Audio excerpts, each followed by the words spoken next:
Meron po kasing nag, nag, nagke-claim. Halimbawa po, may bumaba na po sa GAA. Halimbawa po, example, isang mayor. DE kami ang nagpababa niyan. Okay. Sige po, kung sino yung contractor niya, okay. May Ganun lang porsyento po. yun. Hindi ko na po alam sa kanya. Hindi, nagbibigay ka ng porsyento dun sa mayor. Hindi po. So nabibigay mo yung project cost nun 100%? Yes po. Okay, Yun lang so po standard na sa DP. Yun po ang binibigay sa amin ng contractor nila. so ulitin ko po So yung usual na hatian, may porsyentuhan, pero kapag LGU ang nagsabing kami po yung nag-request nito, 100% of the project cost na bibigay niyo po sa kanila para sa proyekto. Tama po ba? Hindi po. Meron pa rin po yun para sa office. Para sa inyo. Sa office po. Pero Magkano sa po? politiko po, Hindi mo alam. hindi ko po alam. Magkano yun? Magkano yung binabawas ninyo kung LGU yung nagpapatupad? Same pa rin naman po. Pagka roads and building, mga nasa 6 po. Minsan may discount ng konti. Yun po. Depende po sa contractor. 6%. Yes po, So Your Honor. 94% mapupunta dun sa project. Yes, Your Honor. Okay. So that's the only case na, may bawas pa rin yan, pero that's the only case na siguro yung proyekto talagang matutupad. Normally po, pagka building and roads, kung ano po yung indicated length, kung ano po yung size, lalabas po yan, Your Honor. Okay, thank you for that, Engineer. Let me ask Yusek Bisnar tungkol sa CMPI. Ano po yung CMPI?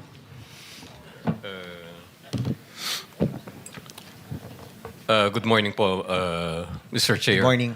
Yes, sir. Good morning, Your Honor. I am Yusek Arthur B. Excuse me. Bisnar and Take-out ka lang. Yes, sir. Papa-out ka lang. Yusek Bisnar, kindly stand and raise your right hand. Do you swear or affirm to tell the truth, the whole truth, and nothing but the truth in this proceeding? Thank you. Sorry, Yusek, itong tinatanong kong bago po kayo, no? Tama po, no? I was appointed yesterday. Okay. Okay. Your Honor. Pwede po kayo mag-call a friend. Baka po may Yes, sir. matagal na pong nandyan na pwede pong Yes, sir. sumuporta po sa inyo.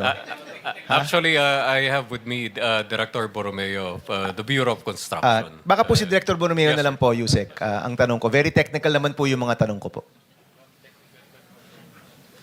Sige po. Is that ASEC Borromeo or Director Borromeo? Then nag-oath na po kayo, Mr. Borromeo. Director po, ASEC? Director po. Director, okay. Director Borromeo, ano po yung CMPI? CMPD yan, sir. CMPD. Ano yung CMPD? Construction Materials Price Data. How is that determined? So, determined, yan ang nag-control ng mga presyo ng mga construction materials na ginagamit natin to derive the DOPA of the project. So, lahat na yan, sir, before naibigay na yung authority ng CMPD sa mga implementing offices sa region at sa district, at ngayon, ibinalik na natin sa central office para makontrol natin Ayun. ang mga presyo. Bakit niyo po binalik sa central office, Director? Kasi mayroong mga discrepancies na, sir. Na Okay. Maski yung kapitbahay na district office, Ang lalayo ng presyo. In fact, ang nakita ho namin, yung presyo ng semento compared sa mga hardware store, mas mataas pa po ang ibang CMPD. Totoo po ba to? may mga ganong pangyayari, sir. Kumbaga po, bulto-bultong binibili ninyong semento, pag pumunta ka sa hardware store, mas mura pa doon. Malamang, sir, may ibang distrito o district at mga region na ganyan ang nangyayari. Na-monitor nyo po yan, ano? Yes, sir. So ngayon po, I'm happy to hear. Hindi ko ho alam na binalik nyo na po sa central office. No? So binalik nyo po sa central office. Ngayon po, nakabantay na po kayo dyan. Nabandayan na, sir, at probably by next week, i-release na namin yung bagong CMPD para gagamitin sa buong region at district offices. So magagaling po sa central office yung bagong CMPD. Tama po kayo, sir. Okay, paano nyo po bubuuin yung CMPD? So, nag-deploy kami ng mga tauhan namin sa lahat ng district, lahat ng mga probinsya. Kami mismo ang gumagawa ng canvassing sa mga suppliers na kung saan ang location ng mga projects. Director, sorry magtatanong lang ako. Bago ka rin ba o matagal ka na pong nandyan? Mga 2 years. 2 years. So alam mo ring na may mga lugar na napakataas ng kanilang CMPD compared sa commercial rates or compared dun sa totoo. Tama Nakikita po nyo po yan. Tama po kayo, sir. O, anong nangyari? Kasi may dinadagdag silang mga freight fees. Hauling. Lalo na sa mga hauling sa island provinces. So doon dinagdag ang mga presyo. Opo, at nakita ho namin, sometimes dumodoble. Yes, sir. Hindi naman Tama yun po kayo. dapat doble. Dapat maybe 20 to 30% higher lang yan because of the howling and because of the freight fees. Tama ho, no? Tama po kayo, sir. So, kailan kayo maglalabas ng bagong CMPD po ninyo? As much as possible by next week kasi gagamitin na yan for the 2026 projects natin sa DPWH. Ilalabas niyo po yan sa internet, ano? Yes, sir. Ipapublish niyo yan? Mapublish yan sa O lahat. sige po, we will, October 20, kung di ako nagkakamali, ang budget ng DPWH. Kung ilabas niyo po yan by next week, ikukumpara po natin yan dun sa mga commercial rates. Yes, sir. No? Before maglalabas ang budget, naka-ready na yung CMPD. Opo, yan yung mga, ito sinasabi ko na, yan yung mga tanong ko po sa DPWH budget. Kung kumusta yung CMPD ng Central kumpara sa presyo talaga dun po sa baba. Yes, sir. Tama ba na ang CMPD dapat mas mababa sa mabibili mo sa hardware store? Hindi naman lahat, sir. Bakit?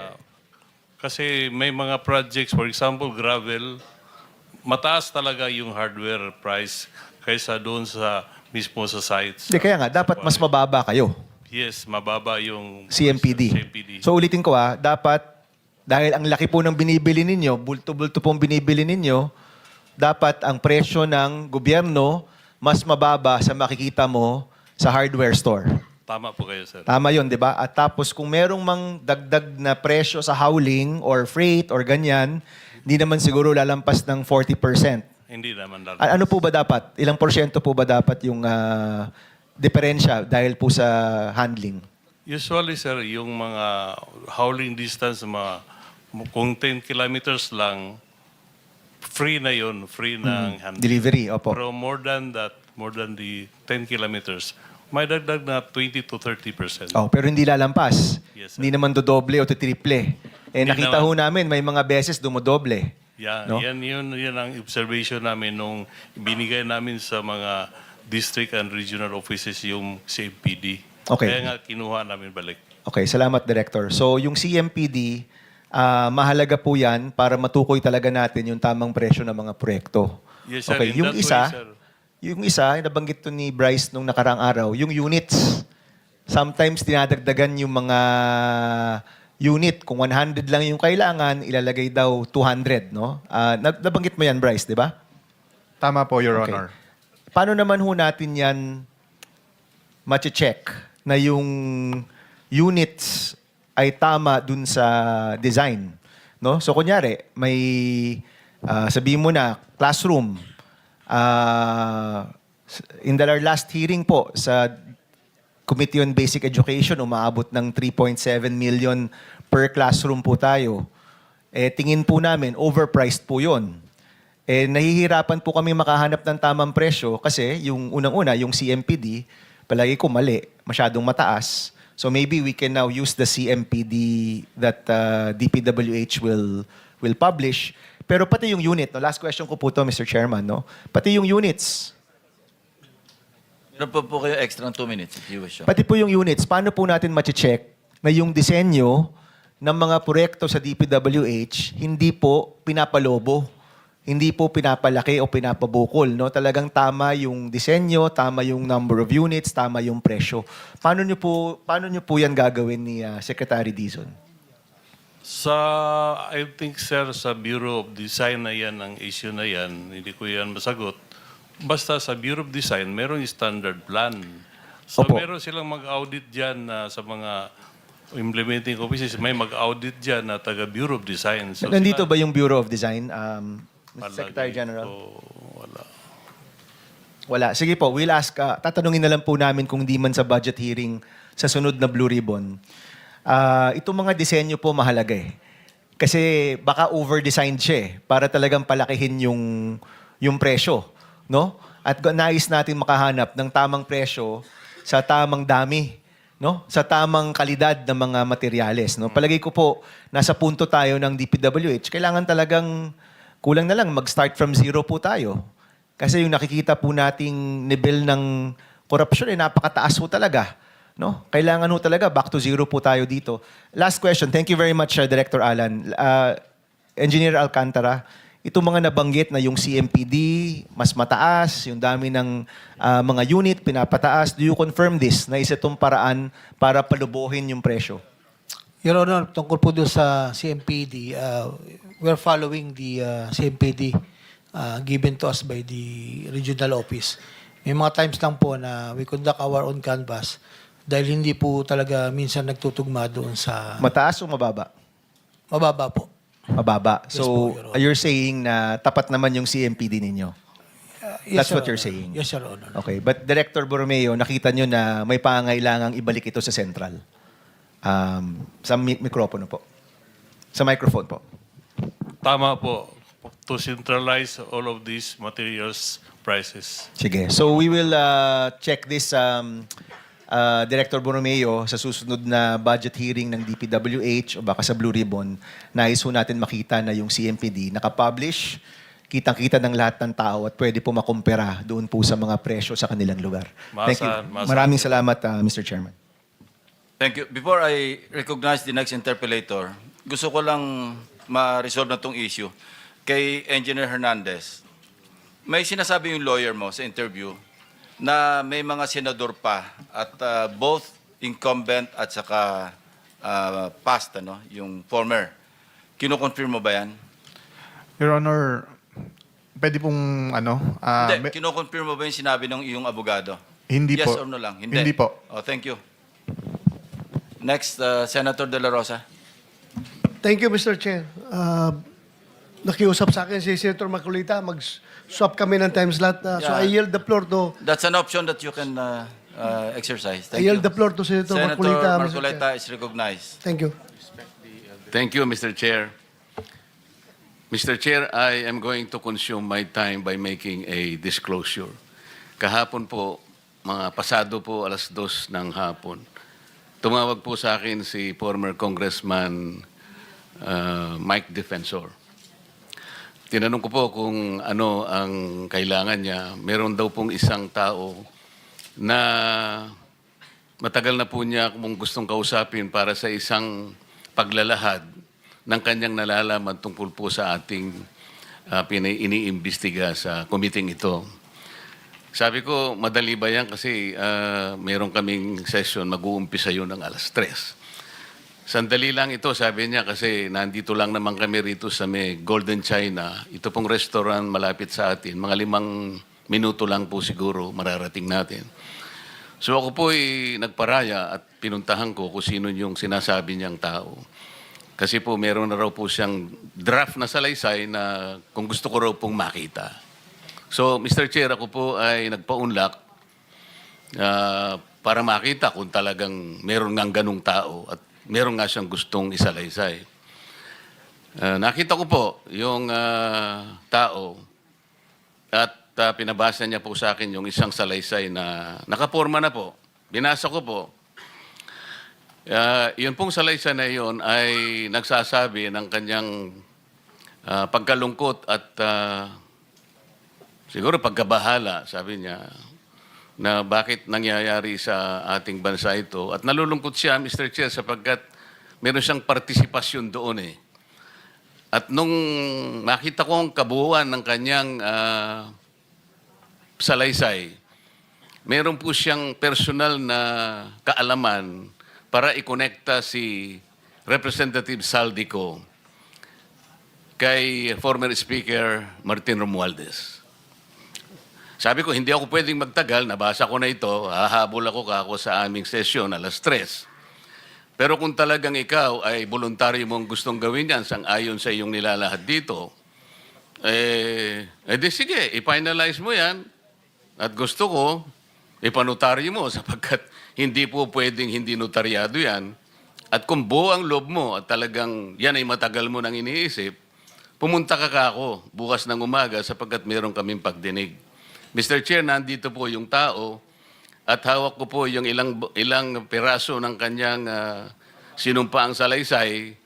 Kung po pwede po sana natin siyang tawagin ngayon, para ngayon siya po ang mismo maglahad ng kanyang salaysay sa ating gitna. Okay, you may call him. Mr. Chair, I'm calling Mr. Orly Regala Gutesa para po humarap siya sa atin. Mr. Gutesa, kayo po ay umupo dito sa may gitna. Pakibigyan mo ng copy si Mr. Chair. Bigyan mo si Chair. Mr. President, bigyan mo si Mr. President.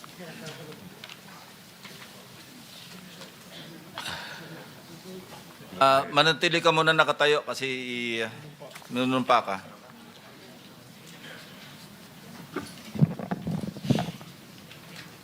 Raise your right hand. Yeah. Do you swear or affirm to tell the truth, the whole truth, and nothing but the truth in this proceeding? Yes, sir. Salamat. Take your seat, please. You may proceed. You may continue. Salamat po, Mr. Chair. Mr. Gutesa, kanina ako'y nagpapaliwanag para ipakilala kita. Narinig mo yung aking sinabi. Yes, Your Pwede mo Honor. bang i-confirm na kung ano yung sinabi ko ay yung nangyari kahapon? I confirm, Your Honor. Salamat po. At ngayon po ay hawak ko nga ang inyong sinumpaang salaysay na nung draft ito ay binasa ko. Ganun din nga po at wala namang pagbabago. At gusto ko lamang pong sabihin ninyo na mayroong pirma sa ibabaw ng pangalang Orly Regala Gutesa. Kayo po ba ang nagpirma nito? I confirm, Your Honor. At gaya po ng sinabi nyo sa akin kahapon, voluntaryo ninyong ginawa ito at wala namang namilit sa inyo. At katotohanan yan, ako nga po ay ininyayahan nyo para makita ko yung inyong salaysay. Yes, Your Honor. Ito po, ipinanotaryo ninyo. Nakikita ko rin po. Totoo po ba itong notaryong ito? Totoo po, Your Honor. Okay. Ngayon, kayo na po ang magbasa para sa ganun ay marinig po ng buong kapulungan. Pwede po niyong basahin ang inyong salaysay. Maraming salamat, Your Honor.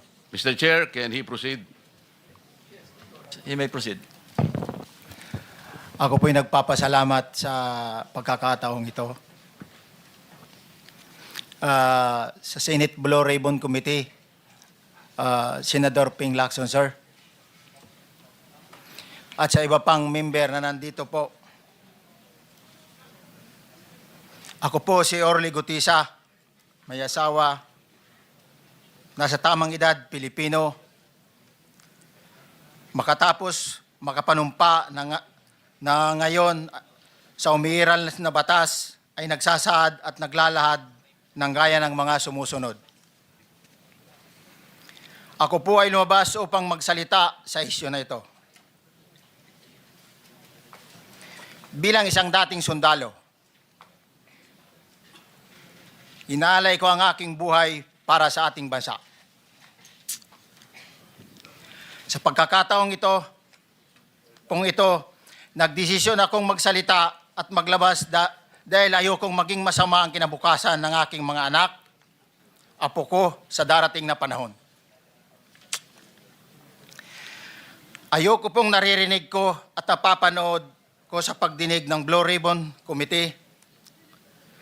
At ngayon ko po napagdugtong-dugtong yung naging partisipasyon ko po sa anomalya at korupsyon na ginawa at lumalabas sa hearing na ito. Yung palang pera na binubuhat namin at dinideliver mula sa masamang gawain na nagdulot ng baha na ikinamatay ng tao at imbes na gamitin ang pera sa edukasyon, medikal at programa na mapunta lamang pala sa bulsa ng mga politiko. Mabigat po sa akin magsalita dahil may pamilya ko. 4 ang anak ko, nag-aaral pa. May asawa ako at nangangalaga sa aking mga anak at marami akong kasama sa operasyon na may kinalaman sa ibabahagi ko sa inyo. Nagtatrabaho lang po kami ng mga kasama kong sundalo sa Philippine Marines. Huwag sana isipin na aking mga kasama na nagtatraidor ako. Ako sa aming trabaho at pinagsamahan dahil pare-parehas kaming may pamilya at gusto lang naman naming ayusin ang kinabukasan ng bawat isa. Wala akong iniisip na kapahamakan para sa kanila, bagkus ang gusto ko lang maayos ang kinabukasan ng bayan at lahat kami. Noong December 5, 2004, na-hire ako bilang security consultant sa Ako Bicol Party List or AKB kay Congressman Saldico. At nasimula ang duty ko kay Congressman Saldico. Bawat umaga, nagre-report ako sa BGC sa Horizon, sa Bonifacio Global City, kung saan nakatira si Kong Saldico. Tuwing may duty at detailed ako sa basura, it means itong basura, ito yung box ng pera na pinag-uusapan natin sa kasalukuyan. Mr. Gutesa, mag-stick ka lang sa binabasa mo. Huwag ka nang nag-a-adlib. Kung ano yung nandito, basahin mo lang. Yes, Your Honor. Tuwing may duty detail ako sa basura, pumupunta kami sa 28 Ladybug Corner, Dragonfly, Valle Verde 6, Pasig City. Tagabuhat lang ako ng malita ng basura. Ang ibig sabihin ng basura ay malita na may lamang pera. Ang bawat malita ay may lamang humigit kumulang 48 million pesos.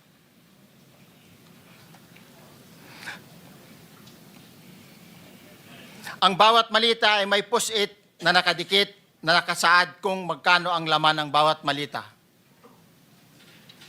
Tuwing may duty detail sa basura, may pumupunta na tao na magde-deliver ng basura at nire-receive ni John Paul Estrada at Mark Tiksay. Ang mga executive assistant ni Congressman Saldico at sila ang mga detailed sa mga ganyang activities. Ang mga nangyayari kapag duty kami sa basura, kalimitang dinadala sa bahay ni Congressman Saldico sa Valle Verde 6 at tinatanggap naman ni Mark at ni Paul. Pagkatapos naming may baba ang nasabing basura, ipinapasok sa bahay ni Congressman Saldico sa Valle Verde 6 at binibilang ni Mark at ni Paul. Alam ko na ang laman ng malita ay pera sapagkat nakita ko si Paul na binuksan ang malita at inilabas ang laman para bilangin. Ang isang ehemplo na nagdala ng pera ay si Congressman Eric Yap ng AXIS Party List. 46 na malita ang dala niya sa bahay ni Congressman Saldico sa Valle Verde 6. Pagkatapos mabilang, isinakay namin sa mga sakyang patungo sa Horizon Residence sa Taguig. At dumiretso kami sa basement upang may baba ang nasabing basura. Bago ibaba ang nasabing basura, ito, Merong napuputol sa binabasa mo eh. Huwag kang magmadali. Huwag kang magmadali. naputol na, Ulitin mo yung paragraph 20. wala na akong, hindi ko makita na putol na siya.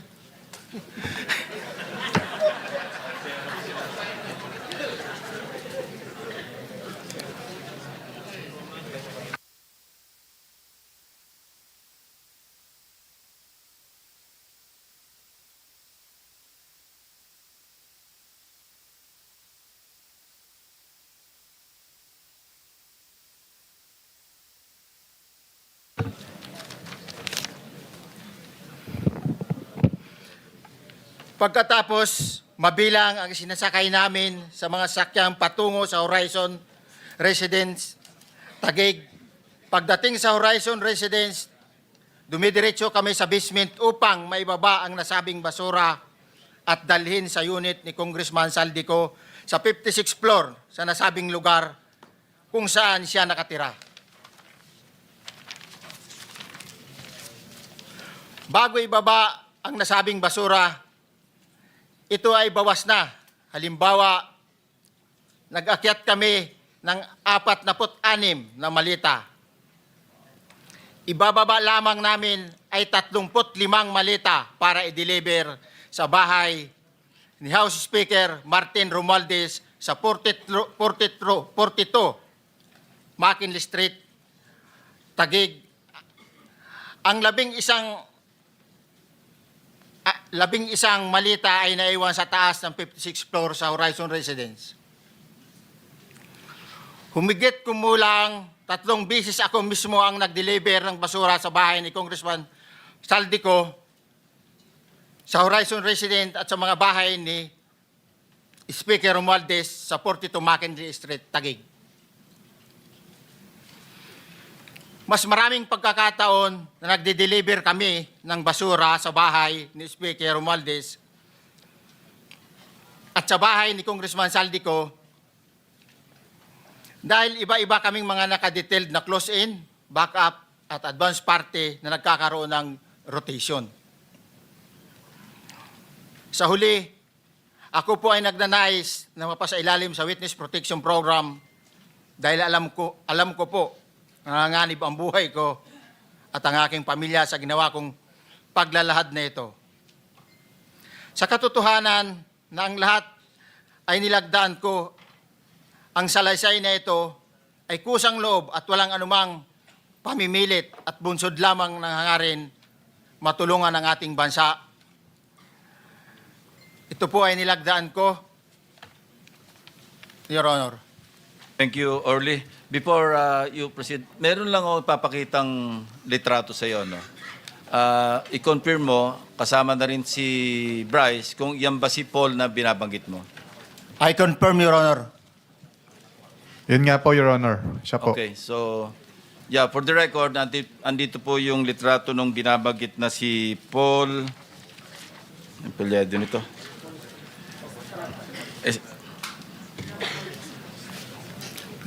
John Paul Estrada, di ba? Yes, Your Honor. Oh, sige. Thank you very much. You may continue, Senator Marcoleta. Thank you, Mr. Chair. Mr. Gutesa, dito sa iyong paglalahad ay gumawa ka ng isang paghalimbawa.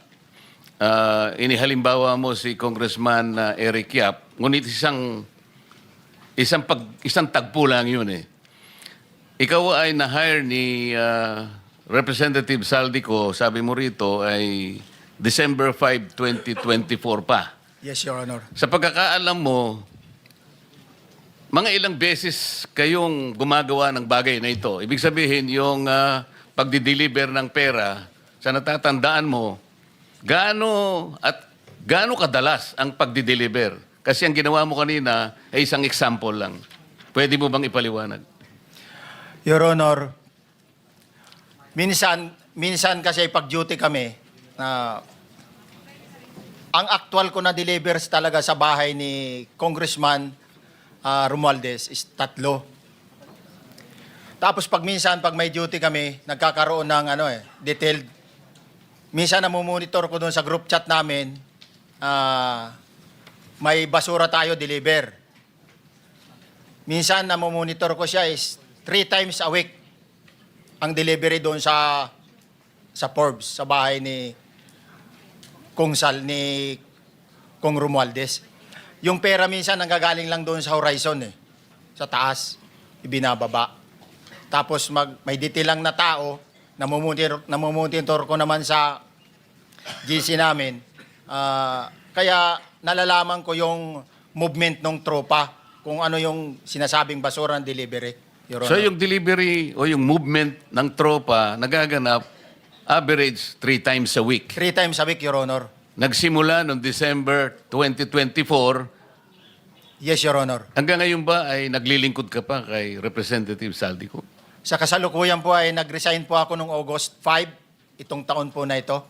So, maliwanag ba ang ibig mong sabihin para sa kapulungan ito ay nag-a-average ng 3 beses sa loob ng 1 linggo ang pagdi-deliver ng pera kay Representative Saldico at tuloy-tuloy naman doon sa bahay ni former Speaker Martin Romualdez sa ganong rate, ganong beses, 3 beses sa loob ng 1 linggo. Yes, Your Honor. Magmula December 2024 hanggang ikaw ay mag-resign noong August 2025, this year. Yes, Your Honor. Mr. Chair, Senator Marcolita, short Yes. interjection. With the permission of Senator Marcoleta. Thank you, may Mr. proceed. Chair. May maibigay ka ba na pangalan? Kasi ang sinasabi mo lang ngayon, as far as you're concerned, during ikaw ay nagdo-duty, nagro-rotation basis yung duty, so pag wala ka, absent ka, iba ang nagdo-duty, iba rin ang nagtatanggap sa pera at nagdi-deliver. Am I correct? Senator De La Rosa, may I just remind you na isang follow-up. Pero kung gusto mo ituloy at pahig si Senator Marcoleta, naka-charge sa oras niya, yung mga susunod na tanong, okay? Okay lang. Okay lang. Sige, boss. May- Nangiram meron lang pa naman namang- ako sa iyo. Go ahead. Meron ka pa namang 4 na minuto pa mahigit yan. Yes, sir. So, sige. Very quick lang. So, pag hindi ka duty, may ibang nag-deliver ng pera kay Saldico at kay Speaker Romualdez. Pag nangyayari yan, sir, pag hindi ako duty, may makadetail talaga sa basura na yan. Pero ang authorized lang na mag-deliver at mag-receive niyan is yung 2 tao na binanggit ko, which is John Paul Estrada and Mark Tiksay. Okay. Thank you, Mr. Chair. Thank you, Senator Marcolita. Mr. Gutesa, sa panig ng pagdi-deliver sa bahay ni former Speaker Martin Romualdez, sinong tao ang nagre-receive? Sa mga ganun, sir, ang may contact, Your Honor, is yung si Paul at si Mark lang ang may contact doon sa receiver. So pagdating doon, nakabukas na yung gate doon sa Forbes, pumapasok na lang kami. Then pag nabuhat na namin yung mga malita na ibaba na, so lalabas na kami. Wala na kaming basta may deliver lang namin yung mga basura doon sa bahay, wala na kaming noon, Your Honor. Alin-aling bahay Yung ang 42. pinagdi-deliveran mo sa panig ni former Speaker Martin Romualdez? Yes, Your Honor, yung 42, yung dito sa may Forbes Park. Yun lang? Wala nang iba? Mayroon pa yung bago nakaraan doon sa 19 Nara, yung dating bahay ni Michael Yang. Sa pagkakatanda mo, mayroon pang ibang lugar na kung saan nagdi-deliver kayo? Sa Aguado, dyan sa Malacanang. Aguado? Excuse me, Senator Marcoleta. Sino Michael Yang? Yung dating sa Pugo yata yon. Sa? Yung dating sa Pugo. Yung Michael Yang. dating bahay ni Michael Yang. Dating bahay. Yes, Your Honor. Okay, thank you. Ibig mo sabihin, nabili ni Speaker Martin yung bahay ni Michael Yan? Allegedly, Your Honor. Pero paano mo alam na bahay ni Speaker yon?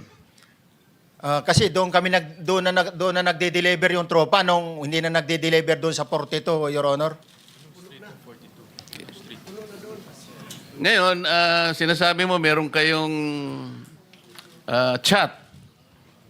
Nagagamit mo yung chat para ma-monitor mo yung rate ng delivery at kung sino-sino yung nagdi-deliver? During the time nung nandoon pa ako, Your Honor. Mr. Chair, salamat po at baka meron po pong Thank you. gustong Yeah, itanong ating may mga kasama. papakita pa ako isang litrato pa, no? Identify mo lang siya. Sino yan? Mark Tiksay, Your Honor. Meron pa ba nakakakilala sa kanya bukod sa'yo? Dito? Wala.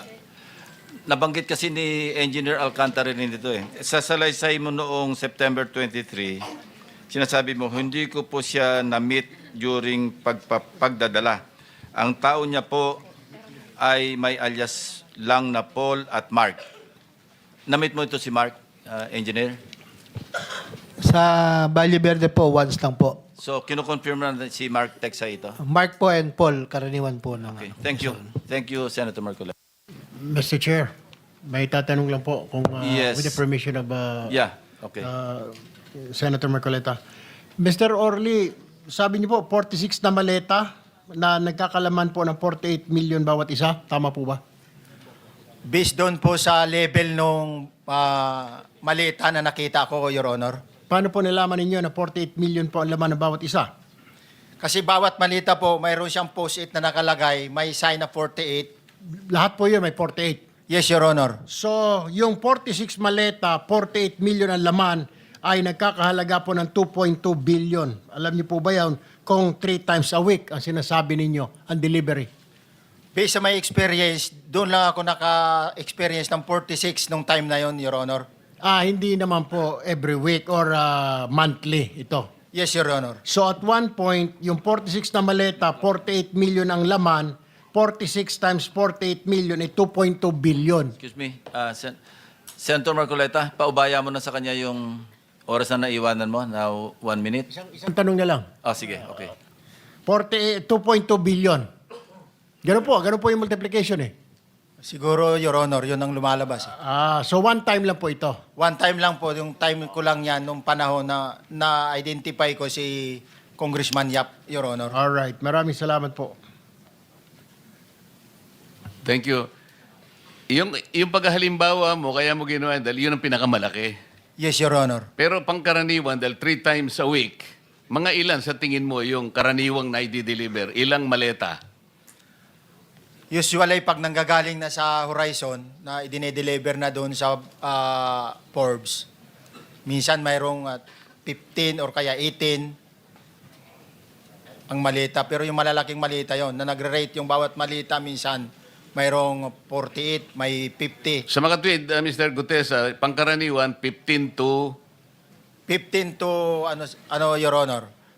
Yun ang average, pangkaraniwan. Yes, Your Honor. Yung nabanggit mong nabigla ka sapagkat malaki, 48, yun lang kay Congressman Eric Yap. Yes, Your Honor. Yun ang time na nakita ko talaga yung ganung kabalk Okay. yung malita na yun, Your Okay. Honor. Mr. Chair, payagan niyo sana akong magtanong lang ng isang tanong kay Mr. Diskaya. Mr. Diskaya, naalala mo, nagkaroon ka ng supplemental affidavit na binasa mo dito. Medyo mahaba pa nga di ba? Naalala mo yung nakaraan? Ito yung supplemental affidavit mo. Yes po, Your Na Honor. may petsang September 23, 2025. Ito yung nakaraang hearing natin. Yes po, Your Honor. Napansin ko kasi nung pinakinggan ko yung tiningnan ko sa ating transcript, parang hindi mo binasa yung paragraph 30 na kung saan binabanggit dito yung DPWH Region 1. Chinek ko talaga kaninang umaga, nirecheck ko uli, hindi nasama sa binasa mo ito. Ano ito, nagkamali ka lang o... Your Honor, talagang hindi ko po nabasa dahil masyado na pong mahaba yung ano ko. Yung binabasa ko po. Hindi nga, sabihin mo na nagkamali ka lang, hindi mo sinasadya. Hindi po sinasadya. Pero dito po, wala rin po eh. Hindi nakasulat. Baka nakalimutan pong ilagay, kaya hindi ko po nabasa. Tsaka pinatigil po ako doon sa... Nakatigil... ito, sorry. Nagkamali po ng page. Ito po, 30 po sa Region 1. Meron pala. Oo nga, nandito yung paragraph 30. DPWS Region 1. Yes po, Your Honor. Pero nung checking ko yung transcript, hindi mo binasa ito. Opo, yes po, Your Honor, kasi mahaba na po. Hindi, nabasa mo yung 31 hanggang 37. Eh. Ito nalaktaban mo yung 30. Kaya lang ako nagtataka, kaya tinatanong kita, sinadya mo ba to o nagkamali ka lang? Hindi po, Your Honor, kasi napatigil na po ako noon nung... Hindi sa nga, dulo po. sagutin mo, nagkamali ka lang. Hindi po, Your Honor. Hindi po ako nagkamali. Ano nga? Sinadya mo? Hindi po, Your Honor. Bali, alam ko po parang pinatigil na po ako dito dahil masyado na pong mahaba yung binabasa ko. Hindi, ganito. Pinatigil ka, nung pagpatuloy mo, nakaligtaan mo yung number 30. Hindi mahaba pa yan eh. Nalaktawan mo siguro. Yes po, Your Honor. Yeah. Para maliwanag lang. Oo, Hindi gusto ko lang sinadyang maliwanagan pinatik- kasi Yeah. nabanggit ko na kanina na naimungkahi ko na sana'y tawagin din si Governor Chavit Singson. Baka ka kung may connecta doon sa ano mo, baka ka kung sinadya mo. Ngayon, kung sasabihin mong nagkamali ka lang, tatanggapin ko yon. Your Honor, hindi po ako nagkamali. Naalala po, hindi lang po nabasa. Okay. Salamat, Mr. Chair. Ang susunod po ay si Senator Risa Hontiveros. You may have the floor. Salamat po, Mr. Chair. Isa munang follow-up question kay Ginoong Guteza. Paano niyo po nalaman na bahay yun ni Michael Yang? Kasi dati po, may mga security po na kasama na ko na dati is doon po yung bahay ni Michael Yang eh. Mga security na dati niyong kasama na nung panahong iyon ay security ni Michael Yang, nung panahong bahay niya yon. Yes, Your Honor. Okay, salamat po, Ginoong Guteza. Ngayon, Mr. Chair, narinig natin kanina yung testimonya ni Yusek Bernardo na Yusek for Regional Operations for Visayas NCR and Region 4B. So hindi na po nakakagulat kung yung modus operandi nila sa Bulacan ay ginagawa rin sa ibang lugar na sakop niya. So tuloy ko po yung pagtatanong tungkol sa ghost projects dito sa NCR, particular sa Quezon City. Mabuti pong marinig mula sa DPWH na inaaksyonan na rin ng department ang mga opisyal nito sa ibang lugar. Kasama sina NCR Regional Director Gerard Opulencia at sina QC District Engineers Johnny Protesta at Arturo Gonzales. Gusto ko pong balikan yung mga questionableng drainage rehabilitation project na ito sa barangays Tatalon at South Triangle sa Quezon City na lampas 100 million pesos ang halaga at parehong JJPR Construction ang gumawa. So ito po yan ulit. Nung Martes, inamin ni DE Protesta na ang ginawa lang dyan ay painting at declogging. Meron pa daw manhole repair. Ibig sabihin, ang gastos lang ay pintura, labor, at equipment na ginamit. Pero 100 milyon ang preso. Si DE Protesta, nandito po sila ulit. Ano po? Yes, sir. Pakiupo para may follow-up questions ako sa inyo. Magpatuloy po.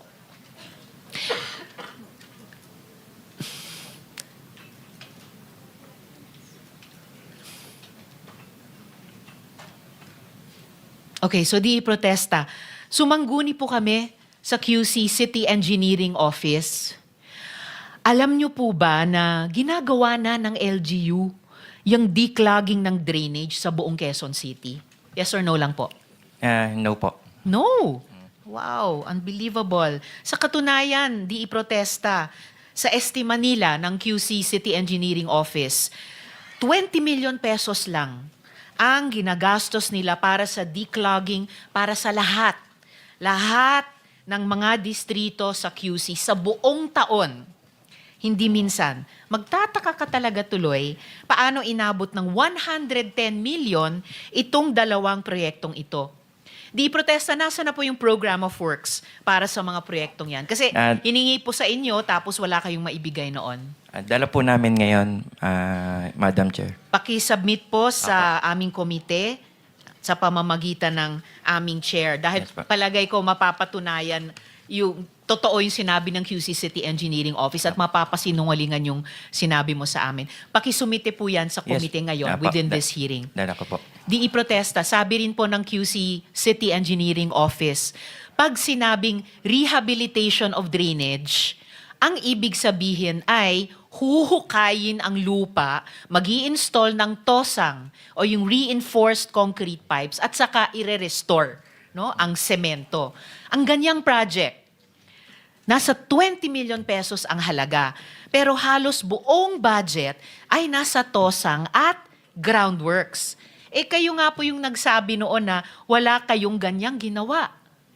So, kaya nyo bang harapin ulit ngayon ang Blue Ribbon Committee at sabihin sa amin, mata sa mata, DE Protesta, na walang mali sa proyektong yan?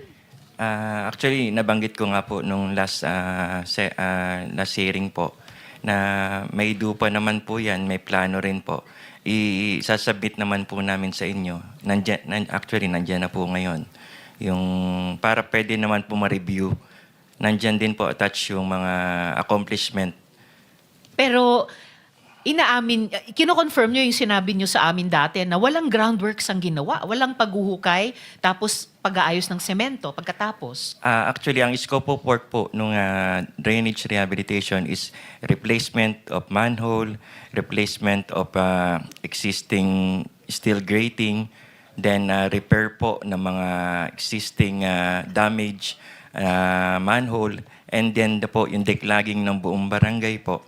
Yung kung ano man po yung scope of work na nandun sa may plano po. Nandun naman po lahat, ma'am. Pero walang paghuhukay at pag-aayos ng semento pagkatapos na karamihan ng groundworks at gastos sa rehabilitation of drainage na sinasabi ng QC City Engineering Office. Yes po, as per program po, as per plan po, hindi po kasama yung excavation works and ng RCCP, wala pong excavation. Excavation works po of manhole, a newly, bagong manhole po, and yung mga existing na manhole. At yung mga excavation na yon ay sinabi ng QC City Engineering Office. Yan ang karamihan ng trabaho at gastos para sa totoong drainage rehabilitation sa lahat ng distrito sa Quezon City sa isang buong taon. 20 million pesos. Hindi aabot ng 110 million pesos para sa minsanang rehab kuno ng 2 proyekto lang. Ito pa, isang klase ng lokohan ng DPWH-QC. Imbis na flood control project, flood enhancement project ang ginawa. 3 pumping stations. May 3 pumping stations na ginawa sa taas ng creek. Tingnan natin ito sa Matalahib Creek. Gawa ulit ng St. Timothy Construction. Kaya mamaya itatanong ko din sa mga diskaya. Ang halaga nito, tumataginting na 350 million pesos. Ito po yan. Yung creek po na malapit lang sa Araneta Avenue, malapit po sa mga punerarya. Ayon sa reklamo ng mga residente, Mr. Chair, at kinumpirma din ng pag-aaral ng QC, City Engineering Office muli, pinalala pa nito ang baha sa area. Kasi ang disenyo ng proyekto, dapat ipump ang tubig mula sa creek palabas sa ilog, San Juan River. Pero ang ending, naging harang pa. Yang 3 pumping station, naging harang sa pagdaloy ng tubig palabas sa ilog. Kung walang pumping station sana dyan, di iprotesta, malaya ang tubig palabas. No? Pero dahil hinarangan po, lalong lumala ang baha. May paghahambing pa po kami dito. Comparison ng rainfall intensity. O yan. Bago nung itayo yung mga pumping stations na iyan, sa 57 millimeter na ulan, 0.2 meters ng baha ang lalim.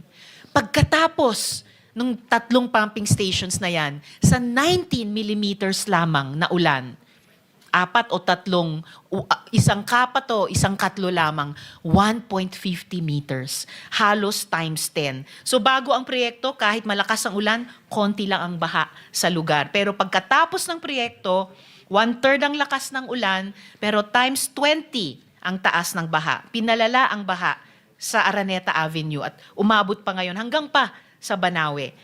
Nangurakot na nga sa proyekto, gaya ng pinatutunayan nung sinabi ng QC City Engineering Office sa amin, pinala pa ang perwisyo sa tao at ang contractor niyan walang iba kundi ang St. Timothy. So Mr. Chair, di iprotesta, jurisdiction rin po nyo iyan. Ma'am, hindi po under Hindi. ng Quezon City Second po. Na kanino? Under Engineer Gonzales po, under Quezon City First District Engineering Office. Andito rin po ba si Engineer Gonzales, Mr. Chair? Ako po Kayo si... po? Sir, nakapanumpa na po kayo nung nakaraan? Opo, Your Honor. Okay. So jurisdiction nyo itong 3 pumping station, Yung isa lang po ang Yung isa. aming in-implement yan, yung Matalahib. Matalahib. Station. Sino po ang may jurisdiction dun sa 2 pa? Yung 2 po ay Senator Risa, sa... just to remind you, Yes, Mr. Chair. tapos na po pala yung ano niya. Pero sige lang, we'll give you an extra 1 minute. 1 minute more. Salamat, Mr. Chair. Yes, Engineer yung Gonzales. 2 po ay sa Gonzales. aming regional office po, NCR. All right. Nandito rin si NC Regional Director. Upo ulit dito. Andito ba siya? Well, absent nung nakaraang hearing, pero ang sabi sa amin, darating sila ngayon. Andito po ba sila? NCR? Parang hindi ko po nakita. Okay, Your Honor. para dun sa Matatalahib, kayo rin nag-approve niyan? Kami Yes or po, no? kami po yung nag-implement ang Quezon City First District Engineering Kayo Office po. nag-implement. Kayo rin po, Sir Gonzales, ang nag-approve. Tama po ba? Paano po, Your Honor, yung nag-approve? Sir naman, napakasimpleng salita. Nasa ilalim ng jurisdiction nyo yung pumping station sa Opo, Matalahib kasi Creek. po, Engineer Gonzales. Madam po, kasi ganito po. Ito po ay sinumulan noong July 2024. Ito pong proyekto na ito. At ako po ay na-designate as District Engineer ng Quezon City First nung pong September 2024. So sino po yung district engineer nung July 2024 at nag-approve sa Matalahib Creek Pumping Station? Noong time pong yun, si D. Eloy Dabusa po, yung DE Loida Busa po. Busa. Parang narinig ko rin yung DE Loida sa mga diskaya kung hindi ako nagkakamali. Andito ba ngayon si DE Busa, Loida Busa? Wala po siya, Wala. Your Sige, Honor. paimbita ko na lang sa susunod na hearing kung maaari, Mr. Chair. Balikan ko na lang po yung Quezon City, Mr. Chair, sa susunod na round, bukod po dun sa mga ibang DPWH officials. Salamat po, Mr. Chair. Thank you, Senator Risen Tuberas. Mr. Chair, before the next, okay lang. Yes, Senator JB. Si Congressman Tiangco is available, but can we ask the Secretariat to give him a call so that he can come? Okay. Thank Yeah. you. Attorney Kimbo, pwede bang tawagin natin si Congressman Toby? Para lang, ayaw niya lang masabing epal siya, so pwede rin imbitahan natin, maski by phone. Senator Win is recognized. You have 7 minutes. Maraming salamat, Mr. Chairman. Meron ho tayong representative ng COA. Understand, meron tayong representative from COA. Nandiyan ba siya? Or anyone from COA? Nasaan po yung taga-COA?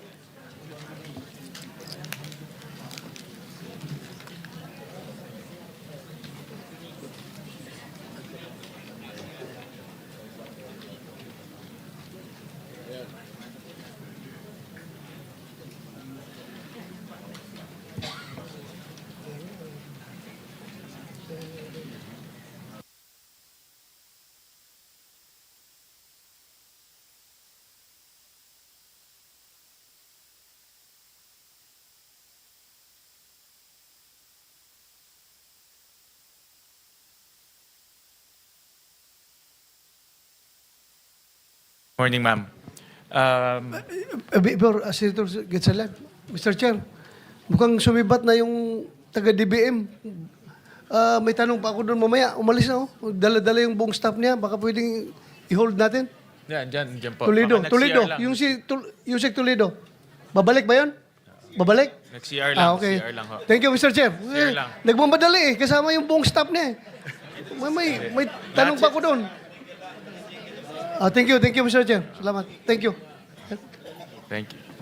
Basta pulis talaga mabilis, matalas ang mata. Ma'am, ano pong pangalan ho ninyo? Wala kasing nameplate sa...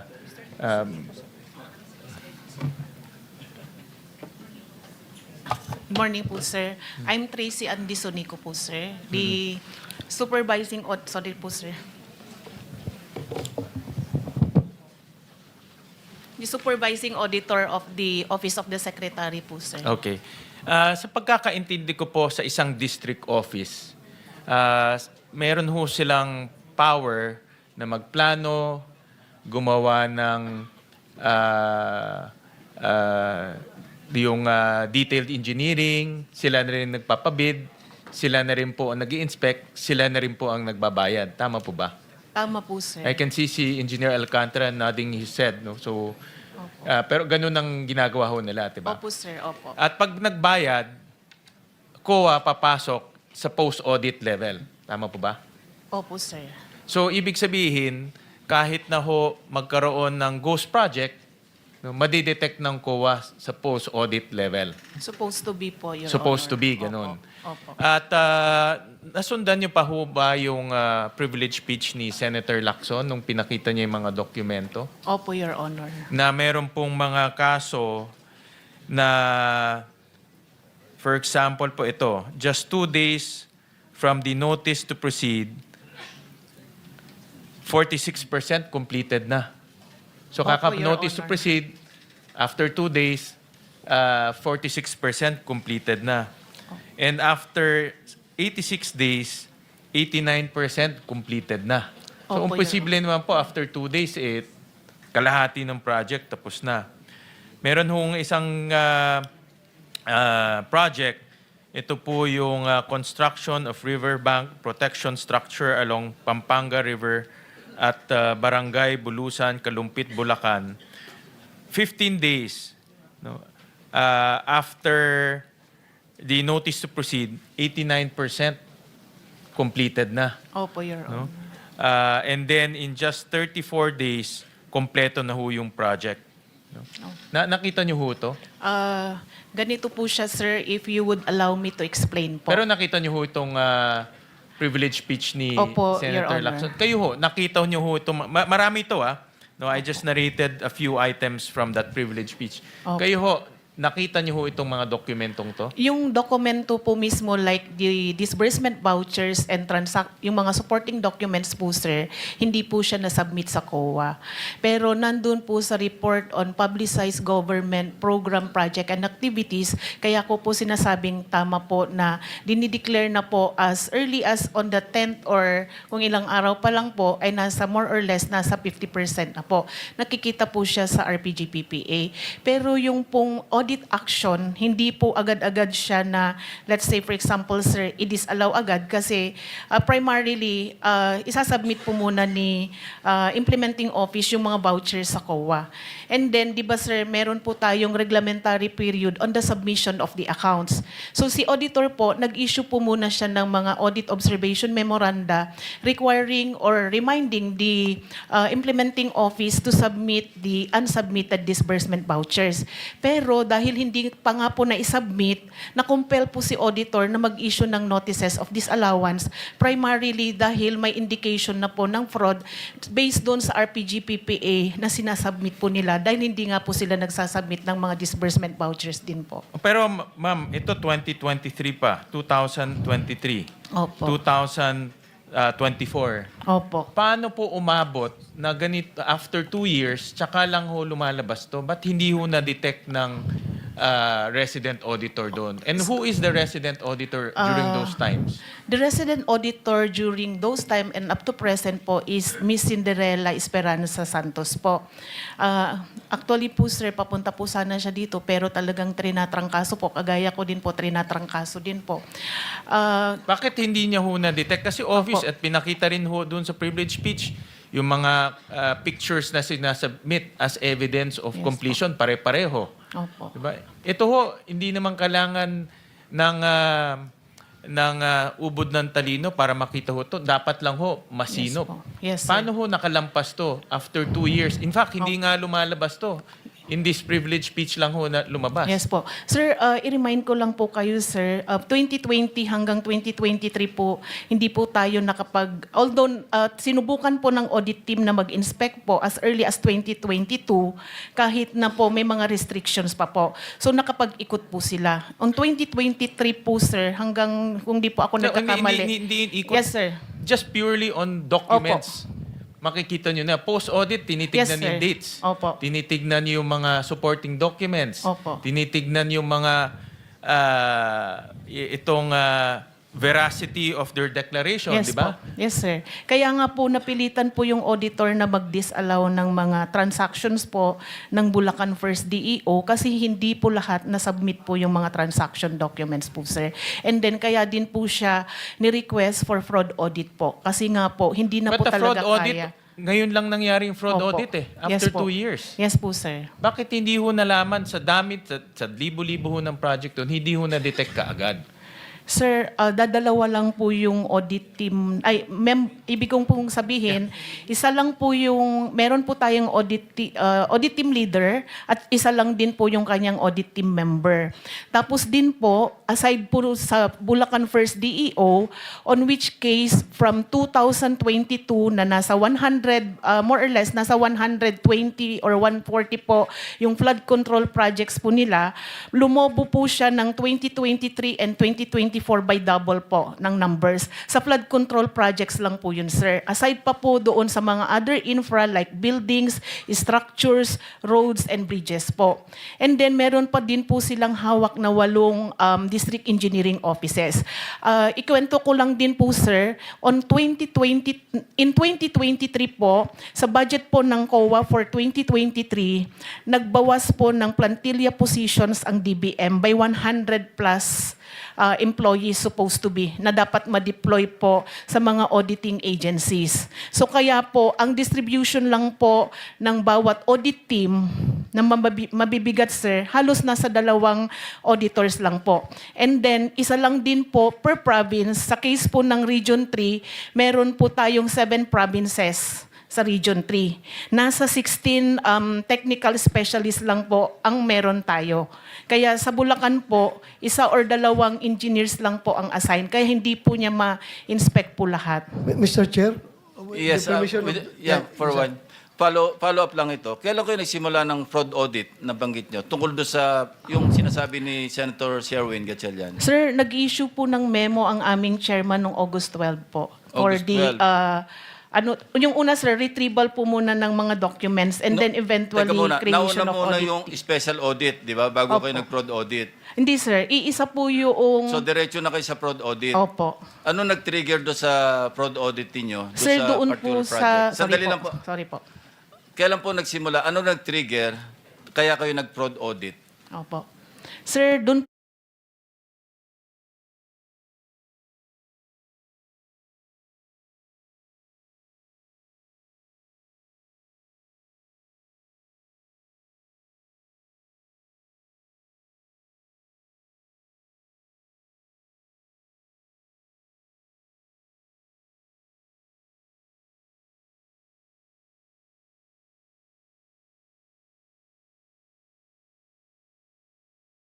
po sa sumbong mo sa Pangulo, tsaka yun pong press conference po ni President, sir, noong August po. So, eventually, sir, initially, retrieval po muna ng documents. And afterwards po, dun sa mga dates, hindi ko kabasado, pero sunod-sunod po yun.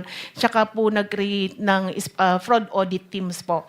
And then, eventually, nag-deploy na rin po ng Okay mga na po, technical. malinaw na. Opo. Thank you, sir. Opo. Thank you, Mr. Chair. Ma'am Sunico, ibig bang sabihin mo ngayon sa amin dito sa committee kaya naglipa na itong ghost projects because failure kayo sa pag-carry out ng inyong mandato dahil kulang kayo ng tao, kulang kayo ng engineers mag-inspection? Opo. Ganito po siya, sir. Mataas, basically, sir, meron po tayong tinatawag na risk assessment. Sa dami po ng mga controls na meron po si DPWH, meron po siyang Quality Assurance Audit Office, meron din po siyang Inspectorate Team. Hayaan mo na yung Yes, sir. DPWH. Opo. That's none of your concern. Yes po. Concentrate sa COA. Yes po. Bakit ito, sabi mo kayo na kulang kayo ng tao? Opo. So, kailangang dagdagan kayo ng tao? Yes po sana, sir. Ha? Opo. Para magampanan nyo yung mandato? Opo sana, sir. Bakit ngayon lang ito lumabas? Sir, lumalabas na po yan sa mga budget hearing natin. As I have mentioned, para po sa 2023 budget namin, sa Bulacan alone po yun, sir, yung inalis po na 120 plus na positions po. Thank you, Mr. Chair. Okay, balik sa'yo. Sige. Ako ho, I respect the elders, Mr. Chair. 2 elders ho yung katabi ko. Ma'am, parang hindi katanggap-tanggap na because of lack of manpower, lumampas to ng ilan years. Kasi, di ba, every end of the year, meron exit conference.